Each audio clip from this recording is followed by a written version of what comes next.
आप दीपक में आप सबका हृदय से स्वागत है। नमो बुद्धाय। तो अपने ज्ञान साधना को आगे बढ़ाते हैं और आज जानेंगे हम लोग जैसे कि बुद्ध जी की जो 10 बहुमूल्य बातें हैं। अगर 10 में से अगर हम कुछ बातों को भी अपने जीवन में उतारते हैं, उनका अनुसरण करते हैं, तो हमारा जीवन बहुत ही शुद्धता के साथ आगे बढ़ेगा।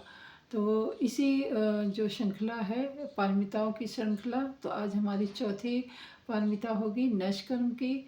नष्कर्म मतलब त्याग एक तरीके का, जो कि हमारी बहुत सी बुरी आदतें रहती हैं जिनको हम त्याग नहीं पाते हैं, जिनको हम छोड़ नहीं पाते हैं और उनको ना समझी में उनके साथ ही हम जीते हैं। उनको ना चाहते हुए भी हम लोग एक परंपराओं के माध्यम से उनको ढोना ही बोल लो कि अनिच्छा से उस बोझ को, उन परंपराओं को हमेशा अपने जीवन में दिन प्रतिदिन उनको आगे ही बढ़ाते रहते हैं और उनसे हमें कितनी हानि हो रही है, हमारे जीवन को, हमारे मन की शांति को कितनी हानि हो रही है, इस बात से हम लोग बिल्कुल अनभिज्ञ रहते हैं।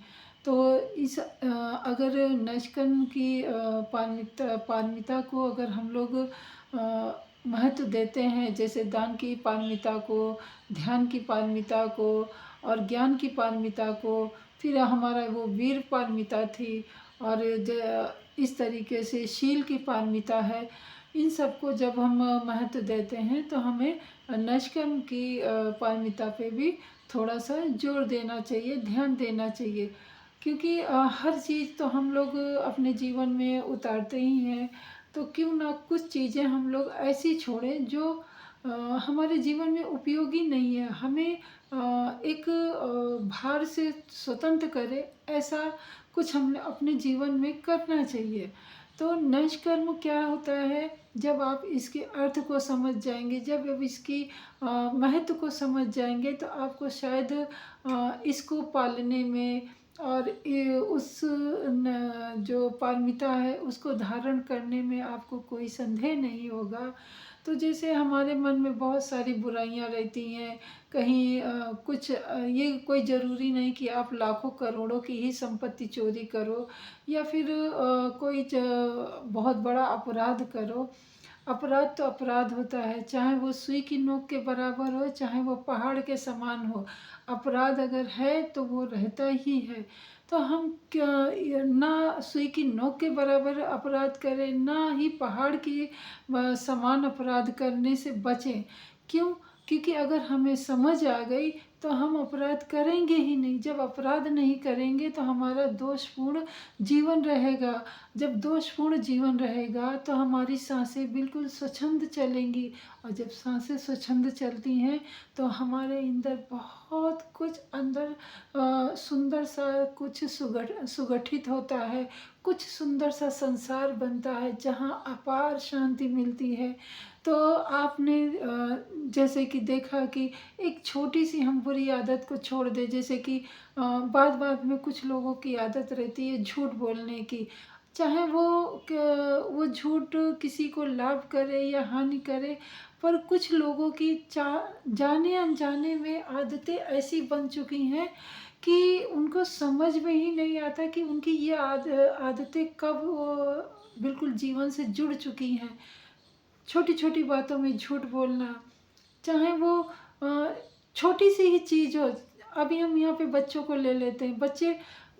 कुछ बच्चों के घर में सब कुछ संपन्नता रहती है, फिर भी उनकी एक आदत रहती है, एक प्रवृत्ति रहती है कि वो किसी के घर जाते हैं तो चाहे वो छोटा सा ही खिलौना क्यों ना हो, वो लेके चले आते हैं। तो वो अगर माता पिता जान गए हैं तो उसी समय अगर बच्चे को समझा के और समझाते हैं कि आपके पास तो इससे भी महंगी चीज़ें हैं, इससे भी अच्छी चीज़ें हैं। आपका वो जो छोटी सा खिलौना किसी का लेके आए हो, वो छोटा सा खिलौना आपके लिए तो कोई महत्व नहीं रखता, परंतु किसी के लिए तो महत्व रखता ही होगा। जिसके पास कुछ भी नहीं है उसके लिए तो महत्व रखेगा ही। तो अगर आप अपने बच्चे को उस समय ये समझा देते हो कि आप ये जो छोटी सी चीज़ है ये नहीं लेना है, और उसको तुरंत कह देते हो कि जहाँ से लाए हो वहीं दे के आओ या वहीं रख के आओ, तो इस तरीके से आप अपनी तो ये नैष्कर्म की पारमिता को संभालेंगे ही संभालेंगे, बच्चे के अंदर भी वो एक सद्गुण आप सद्गुण का बीज बो देते हो, जो मतलब दिन प्रतिदिन आप अगर उस सद्गुणों पर ध्यान देते रहोगे और उसमें अच्छी अच्छी बातें जोड़ते जाओगे, तो जाने अनजाने आप अपने बच्चे के मन में एक सुंदर सा बीज बो देते हो, जो आगे जाके जब आपका बच्चा बड़ा होता है तो वो वही अच्छाइयों के साथ बड़ा होता है, और जब अच्छाइयों के साथ कोई बड़ा होता है तो समाज भी अच्छा होने लगता है। तो बहुत सी ऐसी बुरी आदतें हैं, जैसे चोरी करना, झूठ बोलना, या कोई दुराचार करना, या फिर मतलब दारू पीना, और ना चाहते हुए भी जीव की हत्या करके खाना। तो इस तरीके से हमारे अंदर बहुत सी ऐसी प्रवृत्तियाँ रहती हैं जो कि हमें कभी कभी लगता है नहीं ये तो हमारा दैनिक जीवन, परंतु जब हम विपश्यना की नज़र से देखते हैं, जब हम अध्यात्म की नज़र से देखते हैं, तो वो जो आदतें हमें लगता है कि हम ये नॉर्मल है, ये बिल्कुल सामान्य बात है, वही बात हमें बहुत बड़ी लगने लगती है।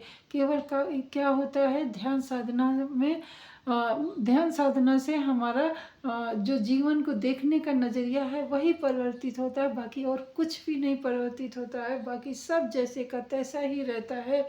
तो यहाँ पे निष्कर्म की पारमिता का पालन करते हुए आप अपने जीवन को एक नए नज़रिए से देखना शुरू कर देंगे, और जब आप इसका अनुसरण करने लगेंगे तो और इस पर और अधिक काम करने लगेंगे, अपने परिवार में इस आदत को बखूबी निभाने को बोलेंगे, तो जाहिर है एक अच्छा समाज बनेगा, आप तो अच्छे बनेंगे ही बनेंगे।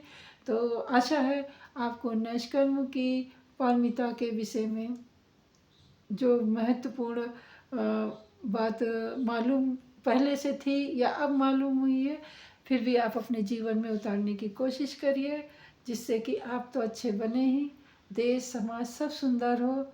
तो मैं अपनी वाणी को यहीं पे विराम देती हूँ, मिलती हूँ अगली वीडियो में, तब तक के लिए नमो बुद्धाय, मंगल हो आपका भी, हमारा भी, और सृष्टि के समस्त प्राणी जनों का कल्याण ही कल्याण हो।